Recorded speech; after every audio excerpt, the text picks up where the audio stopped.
Good evening, everyone, and welcome to Spanish United Radio. I'm your host, Enrique Sanchez. We have a very special guest tonight. Would you be kind enough to introduce yourself to the audience? Yes, my name is Ervin Aguilon. I am the pastor, local pastor of North Hill United Methodist Church Hispanic Mission, and I've been in that church for this church for almost 5 years. Welcome for being on the show. My pleasure, my pleasure.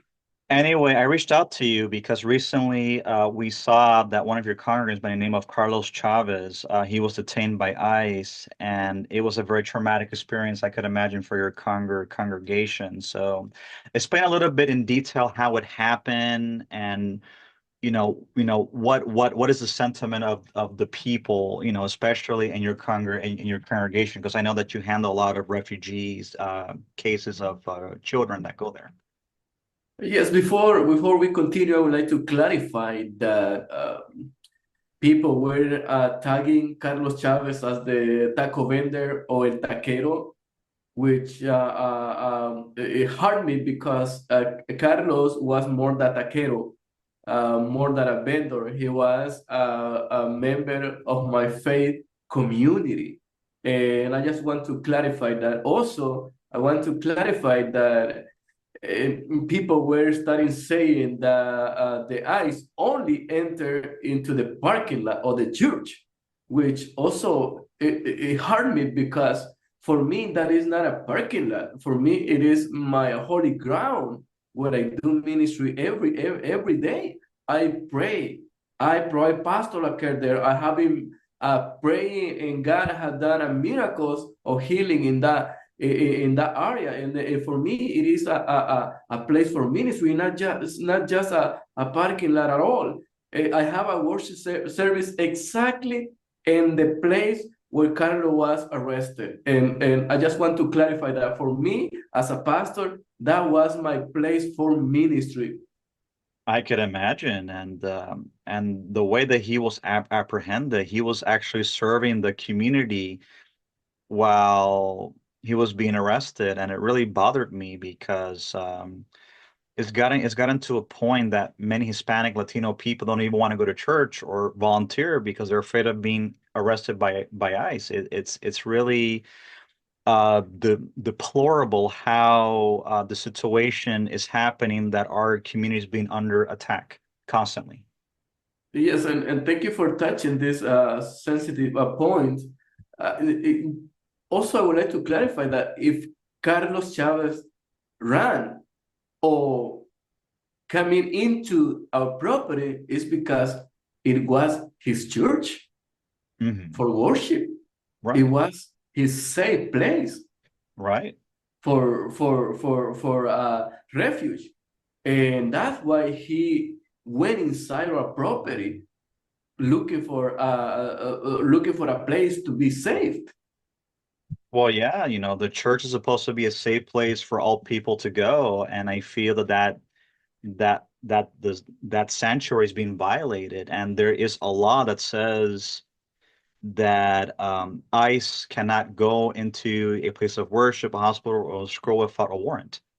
Thank you for touching that point too, because something that breaks my heart is that our food ministry was interrupted, and we were forced to stop our food ministry. That we were providing food for the people in need, not only for my church members, but the whole community that are in need in this time. And it hurt me because people think, oh, it was just a food distribution event of the church. No, it was not only that. For me, it was a food ministry. And let me tell you this, before the greatest preacher, Peter, before Peter became a full-time preacher, he was in charge, or he was trusted the full ministry of the church. And Hmm. Peter, to make sure that the full ministry continued, he appointed 7 deacons. So to make sure to secure that that ministry will continue, and the full ministry for the church, it's in us, and we are called in the Bible, we are called to serve three kind of person. First, the widow. Mhm. Second, the foreign, which is the immigrant. And second, los huérfanos. Exactly. Y eso es exactamente lo que nosotros estábamos haciendo. And I feel that my sacred right to serve my Lord, my community was violated. And for me, serving in any kind of ministry, it's also a way of worship. So the food ministry is for us. It's another way of worshiping God, plus to be evangelism.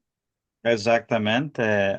Tú tocaste en dos partes. En el Viejo Testamento, yo creo que es en Deuteronomio que dice que nosotros no debemos de discriminar contra los extranjeros. Si hay un extranjero que está viviendo con el pueblo israelita, tiene que tratarlo como igual porque los judíos estaban como esclavos en Egipto. So, no podemos maltratar al extranjero. Eso fue un mandato que hizo Dios. Y el segundo, Es un sí. mandato que hizo Dios. Y la iglesia es mucho más que un partido político. La iglesia no debe de ser castigada, no debe de ser oprimida por un partido político, porque la iglesia es el reino de Dios. Es algo afuera del Estado, está separada y la iglesia está llamada a servir a cualquier persona, no importa el color. Let me tell you something. I Sure. just read a comment that a person posted in our social media, and I have been receiving many calls of Christian telling, diciéndonos que estuvo mal lo que estamos haciendo. Mhm. Yo le respondí a esta persona que me estaba diciendo que porque que si él no hubiera sido inmigrante no nos hubiera pasado eso. En lo que yo le respondí a esta persona es de que yo no puedo, cuando una persona viene a mí, yo no puedo fijarme en su color, yo no puedo preguntarle, what is your status? Mhm.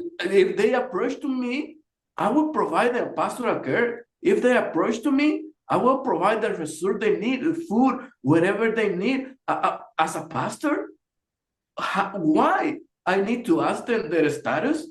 Mhm. My call is to serve anyone who comes to me for resources or for any algo que ellos necesiten. Claro, la iglesia, como dijo Jesucristo, es un hospital. Cualquier persona que está Exacto, enfermo va exacto, ahí para curarse.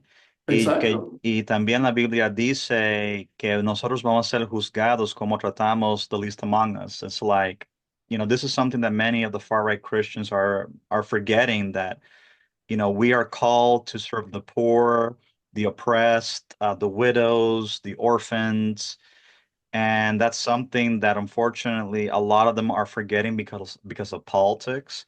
And Lo hemos olvidado todo eso y algo que no se debe de hacer. Let me tell you something about what it happened because the people not understanding, the people just judging and Mhm. telling cosas negativas. I, I was in that day I was in a ministry of emotional healing. It happened in our church garden. I was there. We were sharing, and I was about to start praying when I received a call, Pastor. The ICE is here in our church, and as soon as I can, I went to El Santuario to get my stall. Después agarré mi Biblia, cuando salí para afuera ya había pasado todo igual, like a 5 minutes. I mean, like not even 5 minutes que pasó todo eso. Y cuando yo llegué a nuestro parqueadero, porque ahí hacemos la línea para la comida, when I got in the scene, las personas estaban unas atrás de sus carros, otras debajo del carro, Mhm. otras corriendo. Estaba algo bien traumático. Habían personas llorando, niños llorando, adultos llorando. It breaks my heart because, we used to hear children crying, Mhm. pero ver a un anciano, an elderly person crying, that breaks my heart.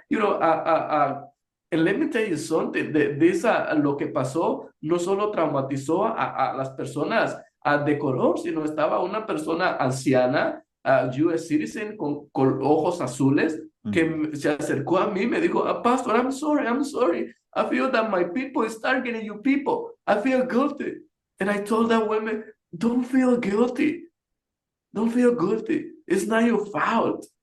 Mhm. Son cosas que están pasando que usted no las puede evitar. Y Mhm. yo oré por ella y de ahí estuve caminando entre ellos, cerramos nuestras puertas. Después de eso, yo abrí el santuario de mi iglesia y le dije a las personas que necesite oración, Pastor, I will be in the sanctuary. And I went there and the people start coming, shaking, temblando, Mhm. traumadas. I call my superintendent came right away. Después llegaron otros pastores, Mhm. estuvimos dando cuidado pastoral, providing a pastor aquel the whole day. Aún hasta la noche todavía yo di cuidado pastoral a una persona que, miembro de nuestra iglesia, que estaba, she was next, she was next where they arrest Carlos Chavez. So my question is, around what time did the arbitrary arrest happen? Was this like on a weekend, and how did it happen? Because I know that ICE they tend to appear out of nowhere and capture people. It was last Thursday, January 29, approximately 11:59 when they arrived to a property. And you know what? We asked them. We have a person coordinating the parking lot because we serve like full around 80 people that day. And one of our volunteers asked them, you cannot come. This is a private property. This is a church. But they don't care. They went in, they ran into our property. And Mhm. you know, they block our two enters, our two exit. They put one car in our on our left entrance, and they Mhm. put another car in our right entrance. So that's what made me very mad. Me sentí como que nos emboscaron en ese momento en lo que ellos hacían esa operación. Mhm. I just find it really shocking how how someone who was actually serving a community could be taken just like that, and then it's like I'm starting to see like a parallel similar to what I've seen in history books, what happened in Nazi Germany in the 1930s with the Gestapo and the SS Waffen, that they were basically the secret police. They would arrest and detain and Ajá. send people to the concentration camps. And I see something similar with ICE. The way the tactics are, especially towards Latinos, it's a form Ajá. of form of persecution. Yeah, and I feel like we are repeating the same story. I mean, the same history. Like we are repeating those time. And you know what? We had a moms, children under 3 years, shelter for more than 4 hours in a security room that we had in the back of the church for 4 hours without eating because ICE was still driving around a property. And so we had to shelter those families for more than 4 hours. Then we taken thanks to a volunteer that arrived to support us. We took them to the house, and also we went with them to pick up their children to the school. Thanks to those volunteers that offered the car to provide transportation. So I have a question. What is currently happening with Carlos Chavez's status? Because I know that he has family. Like, are they doing anything to try to get him released, or they're trying to post bond? Like, what's happening with him right now? You know, suddenly he was deported. He now is in Mexico. So he was sent back to Mexico. Yeah, he's in Mexico now. He was deported like Friday night. So it was basically like an overnight thing.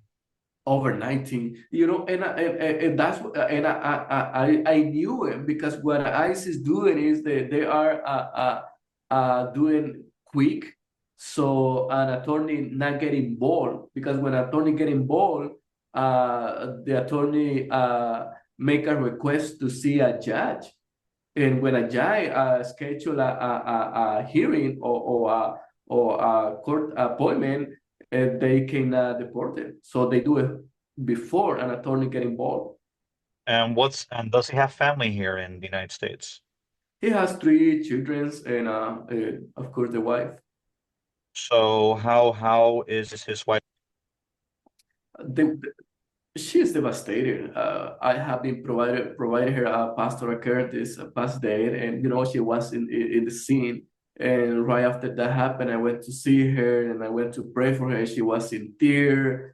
She was devastated. She was shaking. And then what we did is we asked her to go home. So she went home to try to rest, but she is afraid to go outside, and also the kid is starting to get sick. One of her children is sick right now, and I think it's because what happened.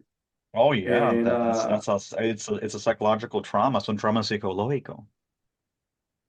es un trauma psicológico para los niños. Entonces, eso lo que viene después. Y incluso ahora estuvo su mamá con nosotros, aquí recibiendo la ayuda más que se podía. Y vamos a tener una fundraising this coming Saturday to help the mom and the family in our church this Saturday from 10 a.m. to 8 p.m. Hay una cosa que Spanish United nosotros podemos hacer para ayudar a la familia, porque nosotros somos una fundación que ayudamos a las personas. Ahorita lo que la iglesia le acaba de proveer es una ayuda financiera para pagar su renta. Ujú. Recién vino ella para recibir una ayuda, entonces se le hizo esa ayuda financiera, y tal vez, diría yo, tarjetas de comida, gift card, Ujú. o si hay una donación monetaria, pues entregada directamente a ella, o también tarjetas para que ella pueda comprar comida como gift card de alguna marca. Y también ella va a empezar un proceso, a- va a empezar a tramitar sus documentos y va a contratar a un abogado, entonces tal vez va a necesitar ayuda financiera, creo yo. Ok. Porque ¿qué podemos hacer? Yo no sé si habla inglés. También, también nosotros pedimos servicios de translating, porque hay algunos latinos que no hablan inglés y yo puedo servir como un translator, por ejemplo, si ella necesita un intérprete para hablar, algunas cosas que ella no puede hablar o no sabe hablar por el idioma. So we also provide that as well. Oh, thank you for letting me know. I think would be a good resource for her. She does not speak English. Okay. So I could definitely represent her. We're not a lawyer, but I could definitely speak on her behalf because I've done it many times for many Latinos, especially Okay. business owners and immigrants that have been, screwed over. They contact me and then I speak on their behalf, and then I translate for them. Thank you so much. Thank you for offering that support. I think will be helpful. Yeah, yeah, like I said, it's, and your guys are based in North Hills, right? Yes, we are at North Hills. North Hills, that's close to Mission Hills in San Fernando, right? Yeah, it's between Mission Hills and Van Nuys and Panorama City and Oh, Norton. okay. Yeah, that's Yeah. not far because I live in Glendale, so I could definitely make it this Saturday. Just let me know the time that you want me to be there, and I could provide my credentials and everything. Okay, yeah, I'm gonna forward you a flyer about the fundraising, and probably you Mhm. can show up and talk to her and offer the resources. Yeah, absolutely. Like I said, Spanish United, we're here to help the Latino community. That's our job. Another thing I was gonna ask, ever since the arbitrary arrest of Mr. Chavez, has there been like not necessarily hate crimes, but has there been like people that have, because I know that when every time there are Hispanics that are arrested, You have racist people that will put like a flyer saying, "Go home. We don't want you here." Have you guys gotten any type of Hispanophobia from anybody from the community since Mr. Chavez's capture? We I haven't went see it outside, but we have received many calls with that kind of message. Well, that's And good. even Christian, I was in the office today, and I hear the voicemail. I want to speak to the pastor. I have my Bible here. What you are doing is illegal. And I said, come on, as a pastor, my call is it's to provide a spiritual care to anyone. That is my Well, call. Even God said, love your enemies, and I don't have an enemy until now that I know. I don't have no enemy for now, but I am available to provide my spiritual care to anyone who need, regardless their status. well, yeah, it's like, it shouldn't be, a person doesn't have to be a legal status to, get worship from God or Yeah. even spiritual care. It's like, My church is open for anyone. I'm not gonna put a sign in front of my church to say if you are illegal, you cannot enter to worship God. Come on. What they want me it's to do, what they want me to do. it's like that's not the way the church is supposed to function. It's like, of course the church has to follow laws, of course, but when it comes to serving those that need help, the church is supposed to be there. And I think now than ever before, especially with this situation with ICE, I think it's putting the churches or any place of worship to the test if they're going to follow God or they're going to follow man. Yeah, you say it right. That's what I wanna sentence that Peter said. It's And for in us good to obey God or the government. And exactly. I don't want to go to political things because I believe that church is it's about any political parties, and the church it's the new kingdom of God, Yeah, and the I don't want to go to that, but uh, in this time the political party they are just fighting for the power, not in favor of the people. They wanna have the power. They just wanna win to each other like a sport. yeah. And they should start thinking in the people. They start thinking how to serve the citizen and not to keep the power. The thing that really bothers me, Pastor, more than anything else, is that politicians are using Latinos and immigration as a punching bag to fight against each other. And I Yeah. and I and I feel that the collateral damage is the people because I feel that our people are being pushed around by the establishment and it's hurting innocent people. Like Mhm. last month, I actually did an interview with a supposed Christian. Listen to this real quick. A Mhm. supposed Christian fundamentalist, because you know that within Christianity you have the far right that's called Christian nationalism. So this Mhm. particular guy has a bar in Idaho, and he said to people that anyone who reports someone to ICE will get free beer.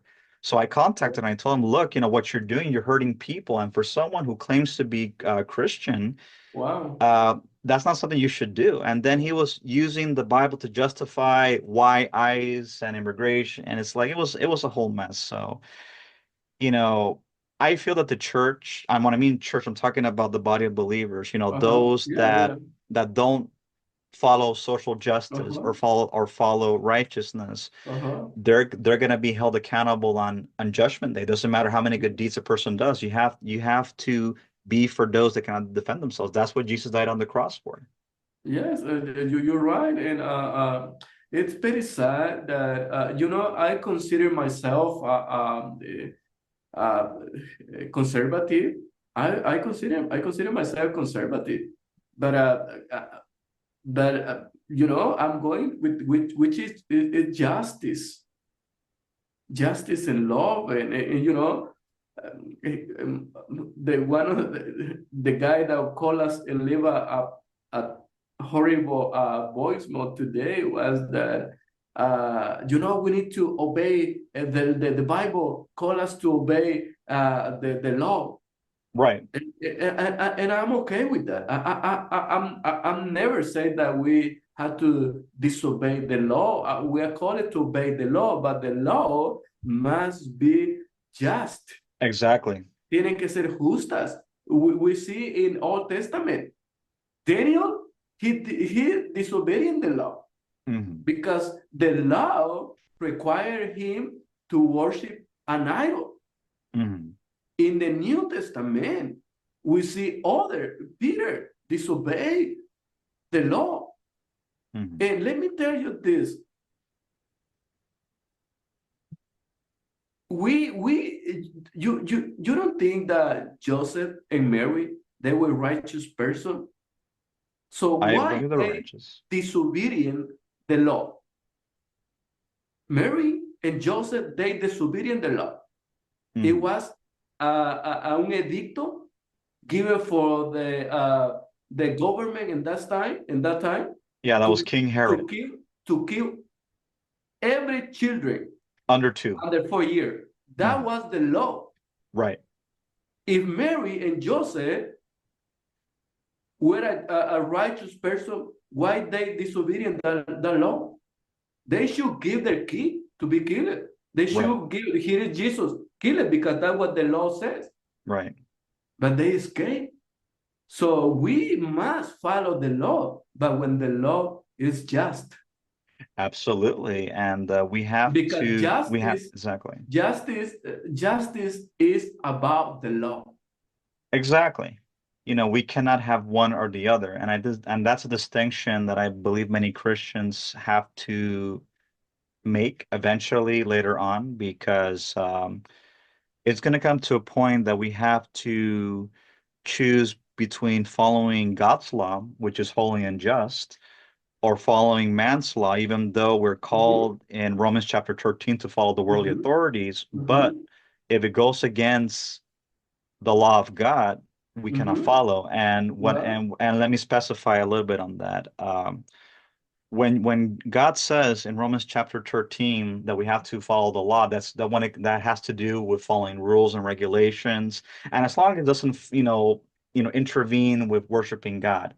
Mhm, However, we're also called that if the law is doing something aside from violating the worship of God, but to do harm to people, that's when we have to speak up. It's like this is when we're called that we have to speak against injustice. It's like I mhm, feel that this is where the church is silent, where you have many ministers, priests, and even rabbis. I'm using this as mhm, as an example that when they're supposed to speak on injustice, they don't mhm, do it.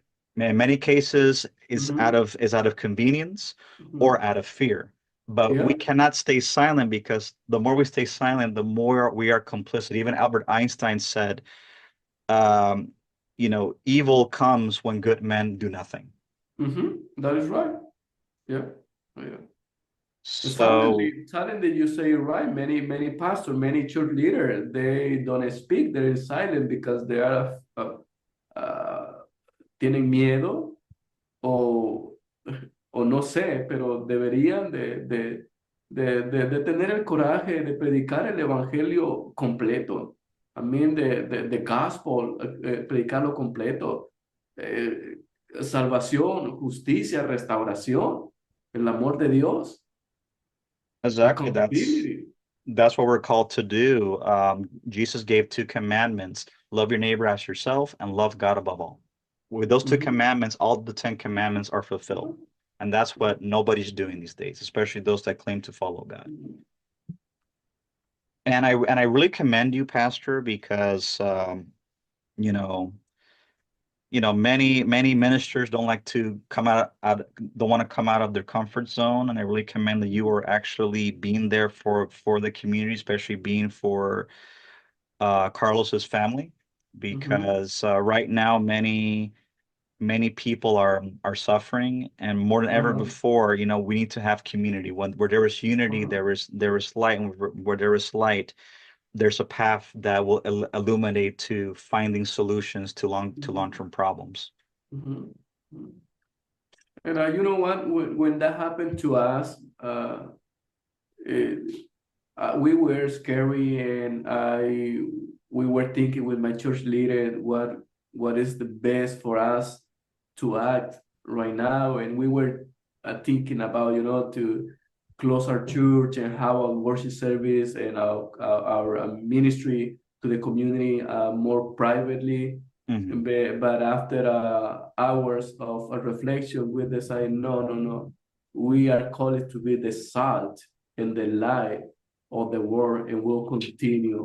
We are not going to close our door. We'll open our door and we'll continue serving, worshiping God, and serving our community. Hmm. Of course, and that's what the church has to do, even through trials and tribulations. Mhm, We have to be a beacon of light in the world mhm, because, when there's injustice, more than ever before, the church has to do their part.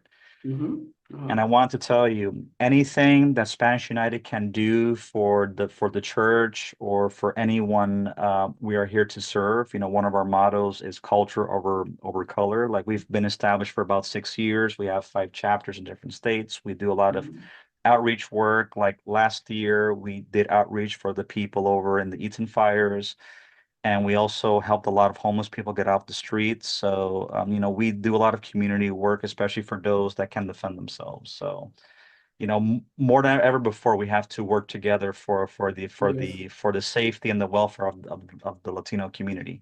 Yeah, yeah, and for anyone who need a help, anyone who is in need, we're calling to do it.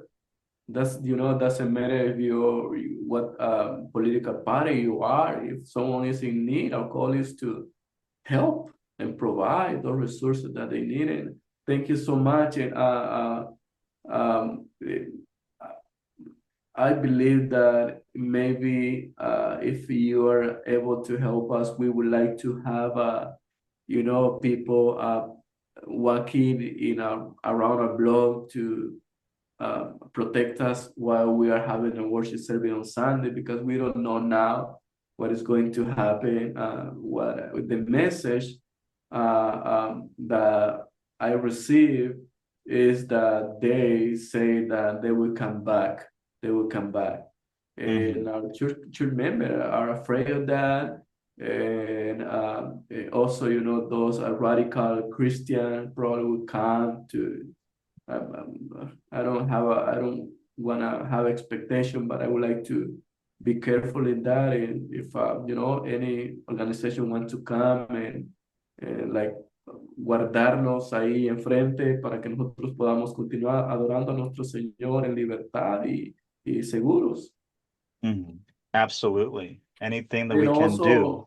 also, I was, as a pastor, also I care for my community. And honestly, sometimes it's hard to bring people to church to worship God in this time. And my church is a growing church. And with sadness in my heart, I had to tell them, if you don't feel safe, stay home. But also I am trying to provide them transportation, because some of them they walk to church or they use the bus. So maybe one of the resources could be provide transportation for them. Wow. Well, like I said, I really commend the work that you're doing, and I think other churches could take note from your example. Well, anyway, Pastor, we come to the end of our time. I wanted to tell everyone listening on Spanish United Radio, we are on all social media platforms. We are on Spanish United Facebook, Twitter, YouTube, and anything that anyone wants to donate. We are a nonprofit organization. Feel free to reach out to me through direct message as soon as I I'm will done. Yes. I will reach out to you.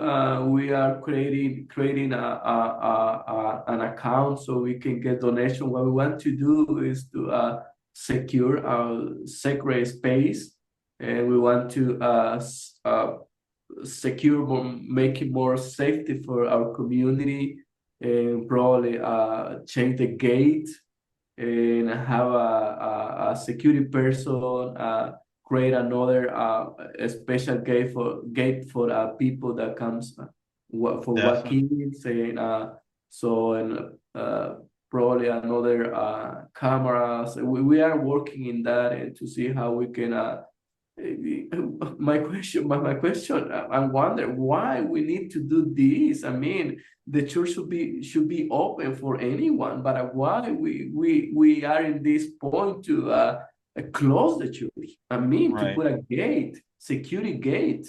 Come on.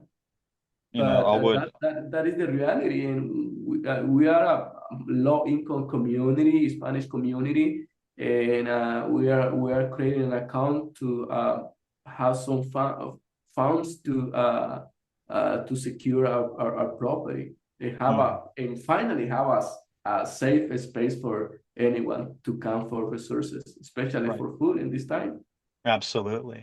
Well, anyway, Pastor, thank you so much for being on the show. And as soon as I'm finished, I will send you the link. Have yourself a wonderful evening. Thank you so much. It was my Bye-bye. pleasure. Blessings. Bye-bye. Blessings.